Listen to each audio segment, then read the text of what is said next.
지난주 말씀은 잠깐 우리가 되새김을 한번 해보도록 하겠습니다.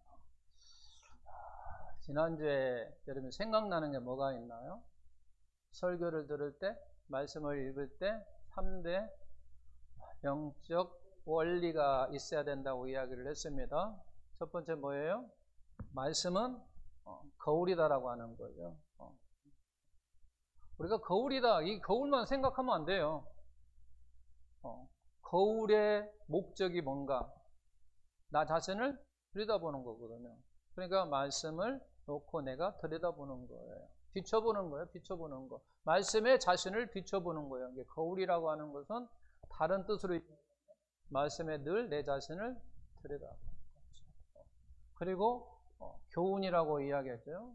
항상 말씀이 어떤 교훈을 나에게 주시는가라고 하는 거죠. 왜냐하면 이미 오래전에 쓰여졌던 그 말씀이 오늘 나에게 주시는 교훈은 뭔가, 이 세 가지를 우리는 늘 생각해야 된다라고 이야기를 했습니다.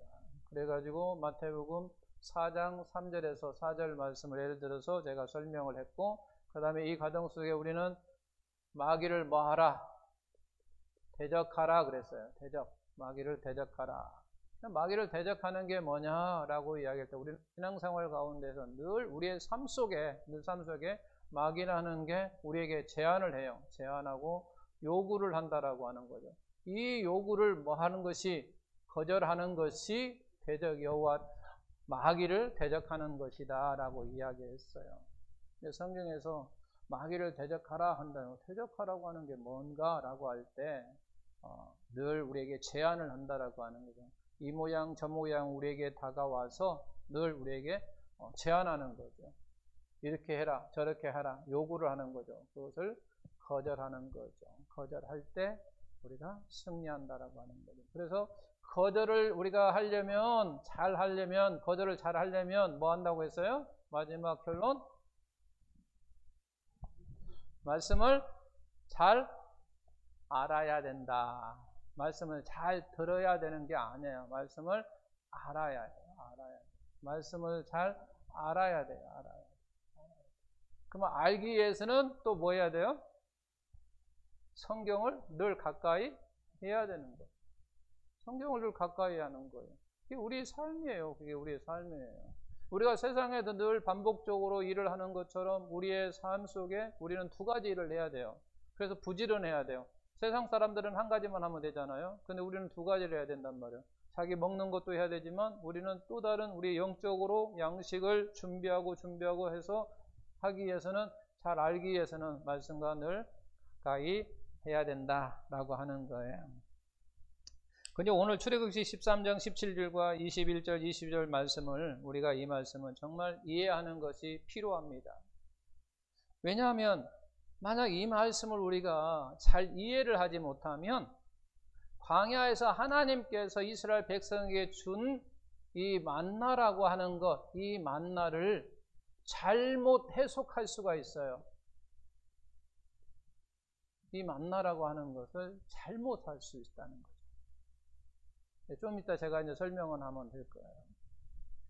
그래서 본문 말씀을 통해서 가장 중요한 게 뭐냐면 하나님께서 인도하셨다라고 하는 거죠. 뭐라고요? 하나님께서 뭐 했다고요? 마스크를 써서 안 들리나? 뭐 하셨다고요? 하나님께서 인도하셨다라고 하는 거죠. 이걸 인정하는 믿음이 필요하다라고 하는 거죠. 이걸 하나님께서 인도하셨다고. 제가 앞에서 조금 더 설명을 했잖아요. 가까울지라도, 그 땅을 가까울지라도 그냥 가면 된단 말이에요. 그냥 가면은 어떻게 보면 국경선 넘는 데는 하루면 될 정도로 가까워요. 좀 멀리 있다 할 때도 일주일이면 들어가요. 애굽에서 가나안에 들어가는데 일주일이면 들어가요. 요즘은 차로 타러 들어가면 하루 만에 들어가요. 애굽에서 하루 만에 들어가요. 요즘은 차를 타고. 근데 옛날에는 차가 없다고 하니까 그러면 뭐 한 일주일 걸린다 하더라도, 근데 40년이라는 세월은 어마어마한 세월이라는 얘기예요. 일주일이면 들어갈 거와 같은 거리를 그렇지 않게 하셨다라고 하는 거죠. 그렇게 인도하지 않았다고 하는 거죠. 그 13절 이제 21절 보게 되면 여호와께서 그들 앞에서 가셨다라고 이야기하는 거죠. 그들 앞에 가셔서 하나님께 역사하시는데 구름기둥과 불기둥으로 그들을 인도하사 보호하시고 지키시면서 인도하셨다라고 하는 거예요. 그래서 또 우리가 성경을 보게 되면 어떤 말씀이 자주 나옵니까? 나는 너를 애굽 종되었던 곳에, 종되었던 집에서 너를 인도한 여호와 하나님이다 라고 우리가 성경에 보면 자주 반복되는 걸 볼 수가 있어요. 이게 결국 무슨 얘기냐면 하나님께서 인도하셨다라고 하는 거죠. 하나님께서 인도하셨다라고 하는 거죠. 자, 16장 1절은 그들이 떠나서 가는 것 같게 보이지만 17장 1절에 보니까 그게 아니라 여호와의 명령대로 그들이 움직였음을 알 수가 있다라고 하는 거예요. 그런 내용을 전체적으로 보면 결국 무슨 얘기냐면 하나님께서 인도하셨다라고 하는 거예요. 인도하셨어요. 그런데 하나님께서 분명히 인도하셨는데 그들의 여정을 한번 쭉 보면요. 처음에 그의 길을 가로막았던 것이 뭐예요? 그들의 길을 가로막았던 게 뭐예요? 장로님, 그들의 이스라엘 백성들 애굽에 나와서 첫 번째 그의 길을 가로막았던 게 뭐예요?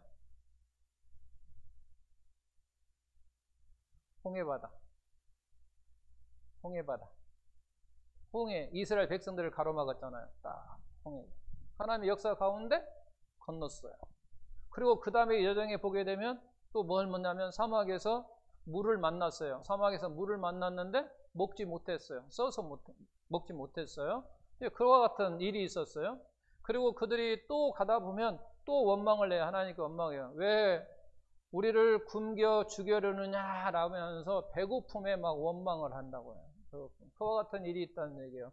그리고 또 가니까 뭐겠어요? 물이 없어요. 물이 없으니까 하나님께 또 반석을 하셔서 물을 또 내게 하셔서 그들을 먹게 하시거든요.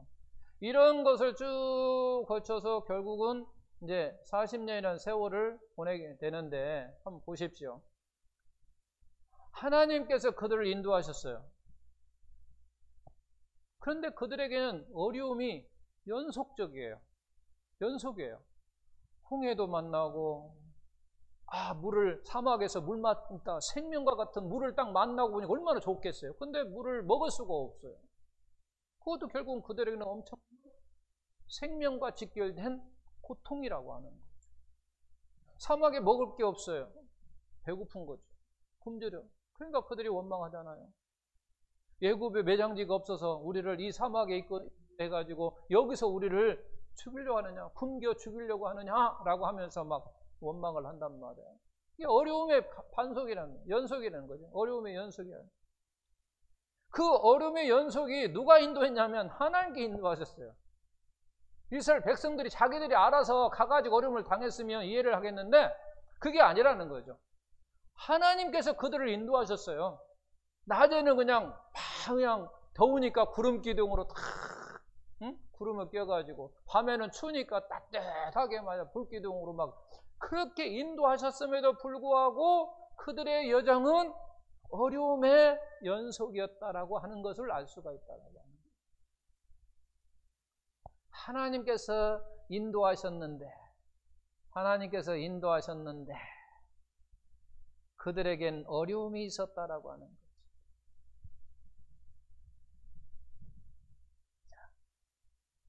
우리는 하나님께서 그들을 인도하심을 믿는다면 오늘 나의 여정도 하나님께서 인도하신다는 것을 믿으시기를 바랍니다.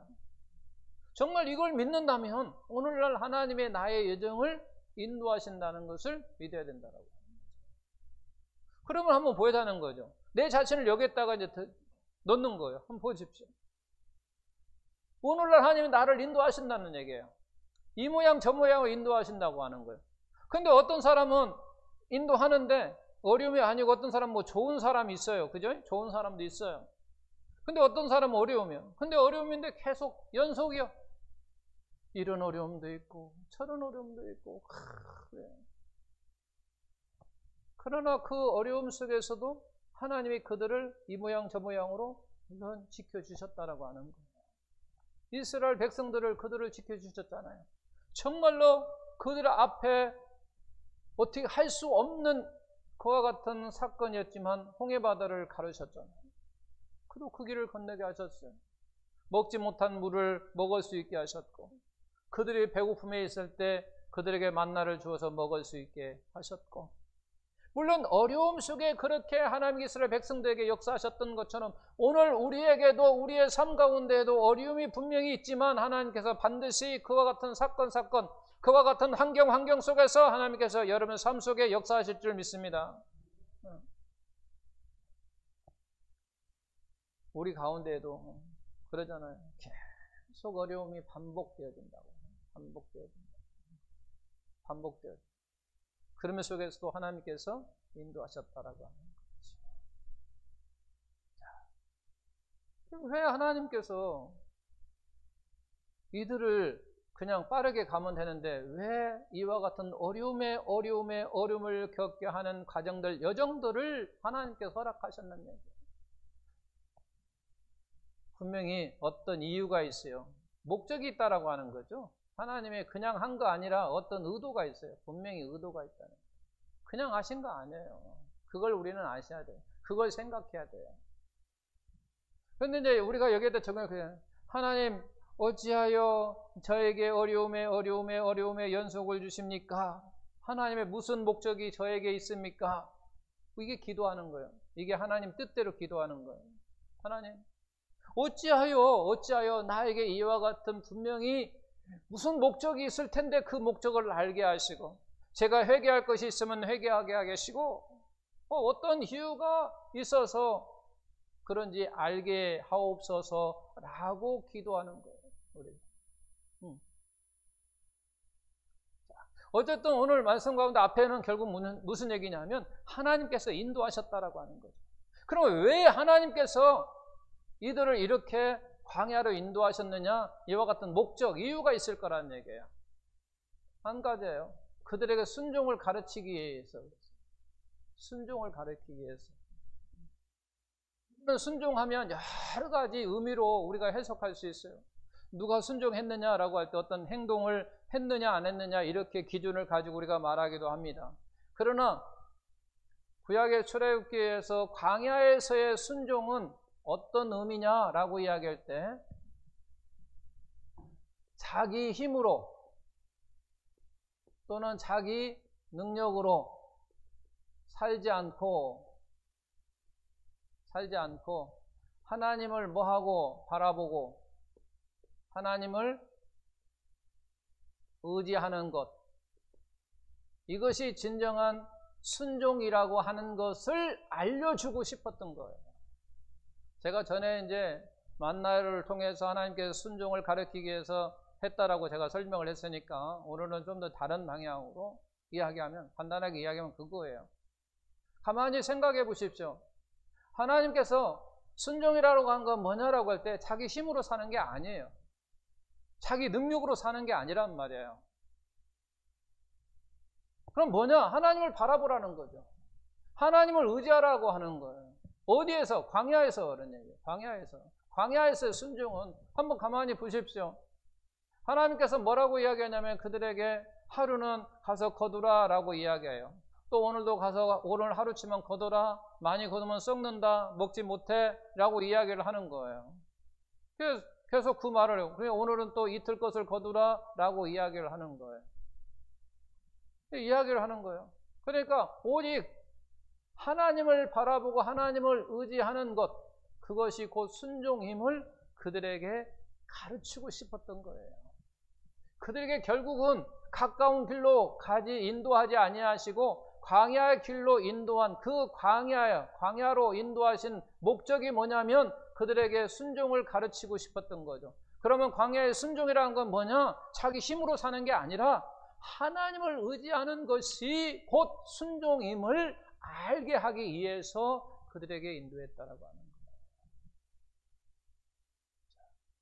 제가 앞에 이야기했어요. 오늘 본 말씀을 하나님께서 인도하심이라고 하는 이것을 우리가 인정하지 못하면 잘못되면 이 만나라고 하는 것을 잘못 우리가 이해할 수가 있어요. 잘못 해석할 수 있어요.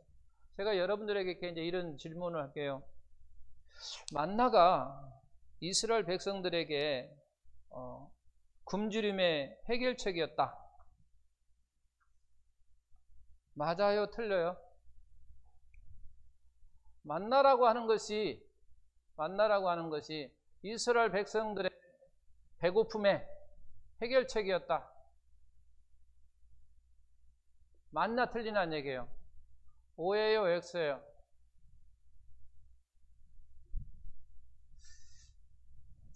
우리 빛날교회 성도들도 성경을 많이 안 보는 거, 저 정도는 알 것 같은데. 대답해 보세요. 만나라고 하는 것이 이스라엘 백성들의 배고픔에, 그러니까 앞에 성경에 보면은 그들이 막 배고프가지고 원망을 해요. 모세에게. 그러니까 이제 하나님께서 모세에게 이야기를 하는 거죠. 자, 한번 우리가 볼까요? 16장 4절 나오죠? 주보에 나와 있죠? 16장 4절 나와 있죠? 자, 그때에 이 그때라고 하는 건 언제냐면 애굽 땅에서 고기 가마 곁에 앉아 있었던 때, 그리고 떡을 배불리 먹었을 때를 이스라엘 백성들이 생각하면서 자기의 굶주림에 막 원망하는 거예요. 원망하는 거. 원망. 모세를 향하여 원망한 그때에 하나님께서 이제 여호와의 모세에게 이르시는 거예요. 여호와께서 모세에게 이르시되 보라, 내가 너희를 위하여 하늘에서 양식 내리리니 백성이 나가서 일용할 것을 날마다 거둘 것이라. 이같이 하여 그들이 내 율법을 준행하나 아니하나 내가 시험하리라. 그리고 그 다음에 여호와께서 모세에게 말씀해 이르시되 내가 이스라엘 자손의 원망함을 들었노라. 그들에게 말하여 이르기를 너희가 해 먹고 아침에는 떡으로 배부리니 내 여호와의 하나님 알리라. 만나는 결국은 그들에게 배고플 때 원망하니까 하나님께서 주셨어요. 그러니까 만나는 그들의 배고픔의 해결책이었다라고 맞다라고 이야기해도 맞아요. 성경에 딱 보면 그들이 배고파가지고 하나님께 원망하니까, 모세에게 원망하니까 하나님께 모세를 통해서 그들에게 만나를 내려주셨으니까, 그리고 오늘 가서 거들고 내일도 가서 거두고 그 다음 날도 거두고 그 다음 날은 이틀 거 거두고 이틀 거 먹고 그 다음에 또 하루 거 거두고 해서 성경을 딱 겉모습에 딱 보게 되면 만나는 그들의 굶주림의 해결책이었어요. 이건 이제 겉으로 보이는 거예요. 이게 겉으로 보이는 거. 그래서 모든 사람들이 성경을 보면 이 정도는 우리가 이야기를 해야 돼. 이 정도. 근데 중요한 건 뭐냐면 아닌 거예요. 아니라는 얘기예요. 왜 아닌가? 이걸 우리가 설명할 줄 알아야 되고 이 부분을 우리가 알아야 될 부분이에요. 보면 누구나 이 부분은 알아요. 이 부분은. 이렇게 대답은 한단 말이에요. 또 이렇게 대답을 해야 되고, 왜? 성경 나와 있으니까. 눈으로 보이면 보이는 거니까. 이 부분은 보이는 거니까. 근데 한번 보십시오. 아니다라고 하는 걸 제가 이제 설명하려고 하는 거예요. 오늘 말씀의 핵심이 여기에요. 아니다라고 하는 거죠. 아니다라고 하는 거. 만나는 하나님께서 그들의 배고픔의 굶주림의 해결책으로 주신 게 아니라고 하는 거예요. 아니라고 하는 거예요. 근데 주신 것도 맞아요. 틀린 건 아니에요. 주신 것도 맞아요. 그러나 더 하나님께서 만나를 주신 목적은, 의미는 거기에 있지 않아요. 그들의 배고픔을 해결책으로 주신 게 아니에요. 더 중요한 의미가 있단 말이에요. 그게 뭐냐면 방금 읽었던 말씀이에요. 14장 보게 되면 저 뒤쪽에 이제 4절 끝에 보면 뭐라고 이야기되고 있냐면, 백성이나 일용한 것은 날마다 거둘 것이라 이같이 하여 그들이 뭐하여 율법을 뭐하나 준행하나 아니하나 내가 뭐하라 시험하리라. 무엇 가지고? 만나 가지고. 만나를 가지고 내가 그들을 뭐 한다고요? 순종하나 아니하나, 준행하나 준행하지 않나, 순종하나 불순종하나 내가 그들을 뭐 하겠다? 시험하겠다라고 이야기를 하는 거예요. 만나를 가지고. 그래요. 이 말을 다른 말로 이야기하냐면 무슨 얘기냐면 너희들의 죄성을 내가 드러나게 하겠다라고 하는 얘기예요. 죄성을 드러나게 하는 거예요. 그러니까 순종과 불순종으로 말미암아 너희의 죄성을 드러내게 하시겠다라는 거예요. 무엇으로 만나로 말미암아 그런 얘기야. 만나로 말미암아 너희를 통해서 시험에서 준행하나 준행하지 않나, 그러므로 말미암아 순종하는 자는 죄가 없는 자요, 불순종하는 자는 죄를 짓는가 하는 식으로 그를 죄성을 드러내겠다는 거예요. 무엇으로? 만나로 말미암아. 그리고 두 번째는 11절 12절을 보게 되면 그들을 모아서 또 해가지고 이는 그렇게 나오고 있어요. 자, 11절 12절 보게 되면 12절 저 끝에 보면 뭐라고 나와 있냐면, 뭐라고 나와 있어요? 내가 여호와 너희의 하나님 줄 알리라. 그런 거예요. 하나님은요. 그러니까 결국 무슨 얘기냐면 만나를 통해서 내가 누구인지, 그러니까 하나님 자신이 누구인지를 너희에게 뭐 해주겠다는 얘기예요? 알게 해주겠다는 얘기예요. 보여주겠다는 얘기예요. 쉽게 말해서 알게 해주겠다라는 거예요.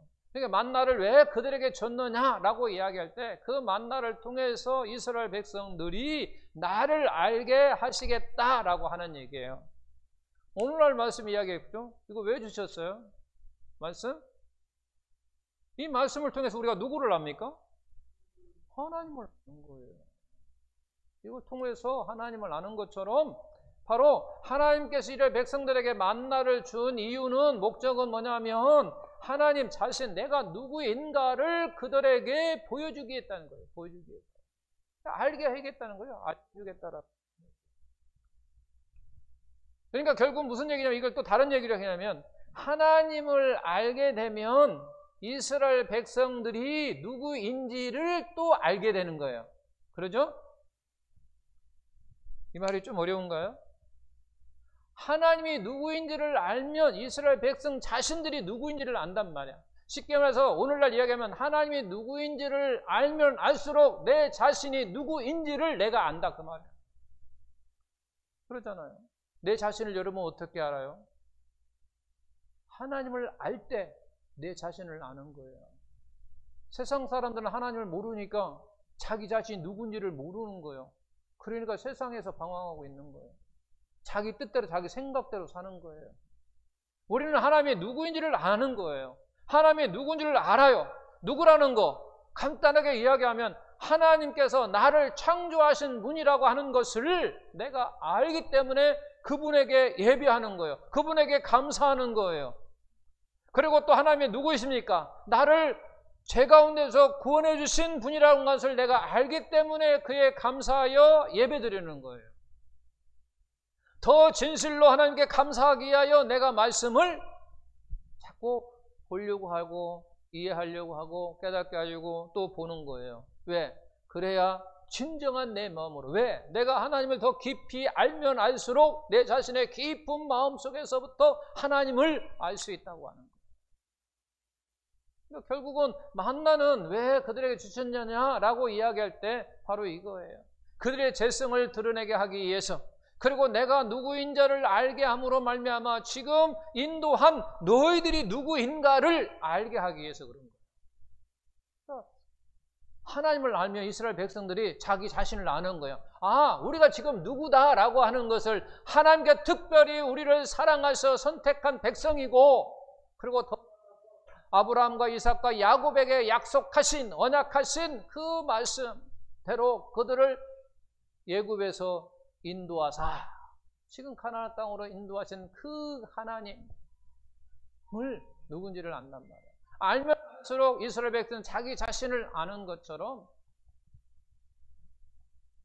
우리도 마찬가지 하나님을 알면 알수록 내 자신을 깊이 아는 거예요. 그러니까 내 자신을 잘 모르는 사람은 하나님을 잘 모르는 사람이에요. 그러니까 세상 사람은 하나님을 모르는 사람이에요. 그러니까 자기 자신이 누구인지를 몰라. 그러니까 지 맘대로 살아. 정말로 우리가 하나님을 안다고 한 사람은 지 맘대로 못 살아요. 그러잖아요. 자기 마음대로 못 삽니다. 하나님을 정말 진정 안다고 하면 자기 마음대로 못 살아요.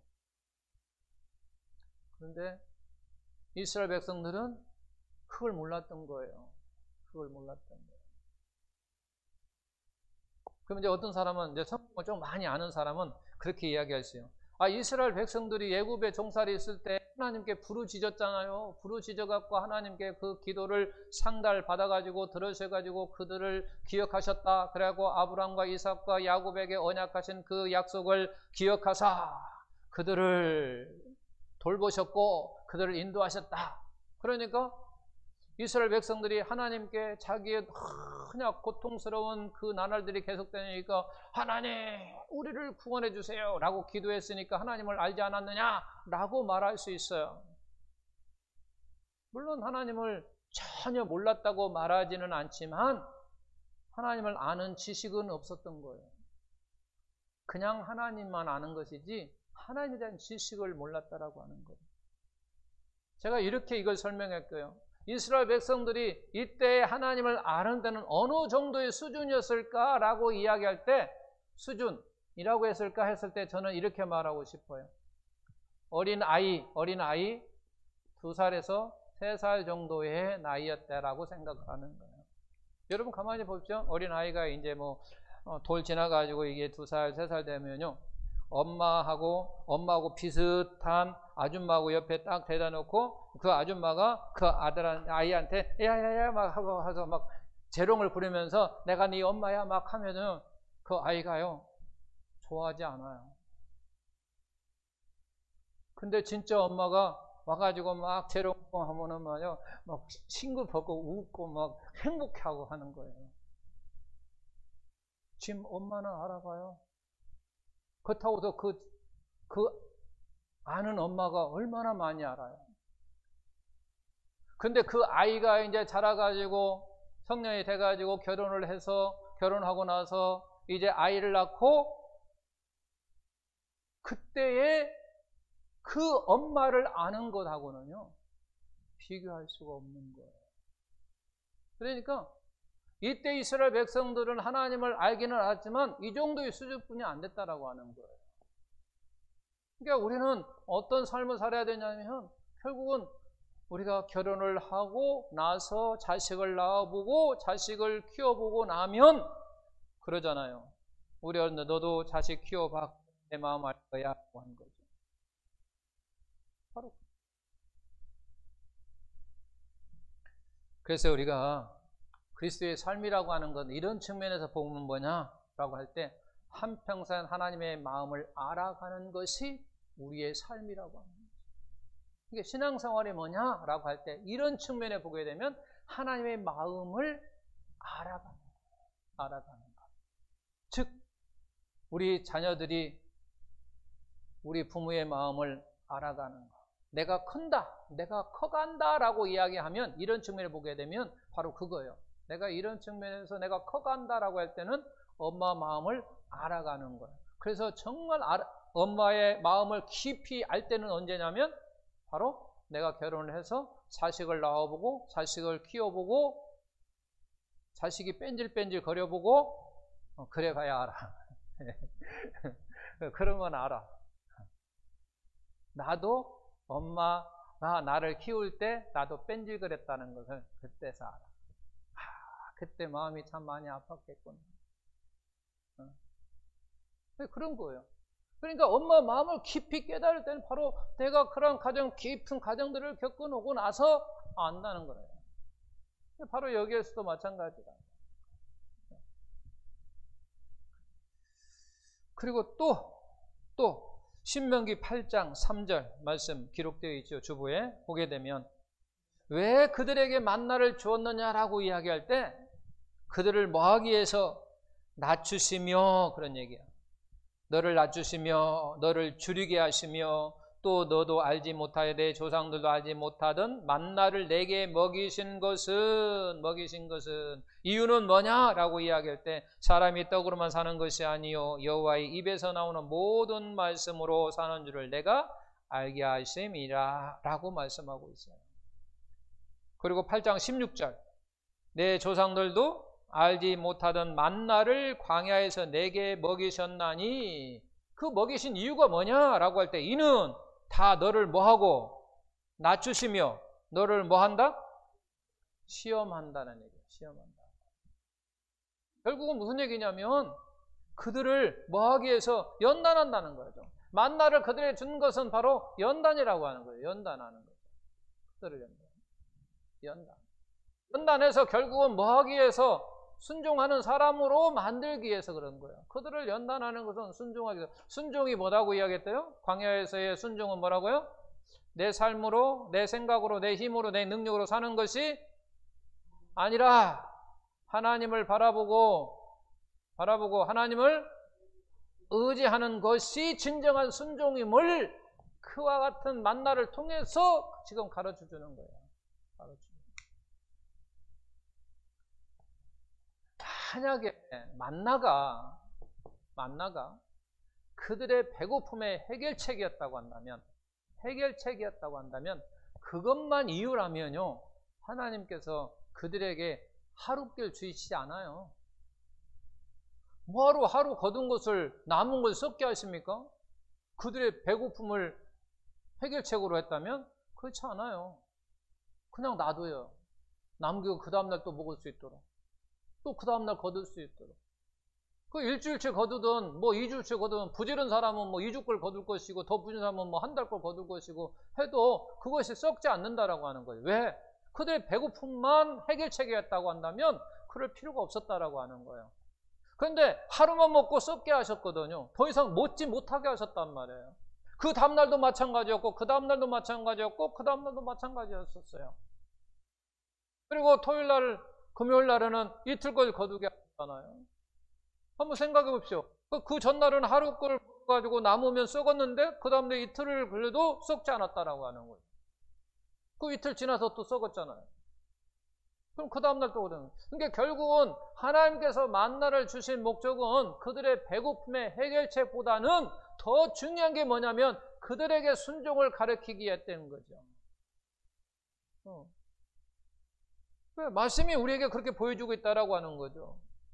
왜? 그들을 시험했다라고 하는 거. 내 말을 오늘은 하루뿐만 거두어 라고 하는 그 말씀을 그들이 준행하나 준행하지 않나 그들을 시험한 거란 말이에요. 근데 그 중에는 그 말을 행하지 않았어요. 순종하지 않았어요. 준행하나 순종하지 않는다는 얘기예요. 그러면서 그들이 이제 하루는 아마 못 믿어서 그럴 수 있었을 거예요. 많이 거뒀을 거예요. 근데 이틀 하면 썩어서 못 먹어. 그 다음날 하다면 그들 속에 뭐가 생기자면 그냥 먹을 만치만 있으면 되겠네. 왜? 남으면 썩어버리니까 어차피 못 먹는 거 많이 거둘 필요가 뭐가 있냐는 얘기죠. 뭐가 힘써서 막 이틀치 3일치를 막 가져올 필요가 뭐가 있냐는 얘기죠. 그냥 오늘 3끼 먹이면 3끼만 그냥 가져오면 되잖아요. 더 이상 준비할 필요 없잖아요. 누가 힘들게 노동을 하냐는 얘기죠. 그럴 필요가 없다라고.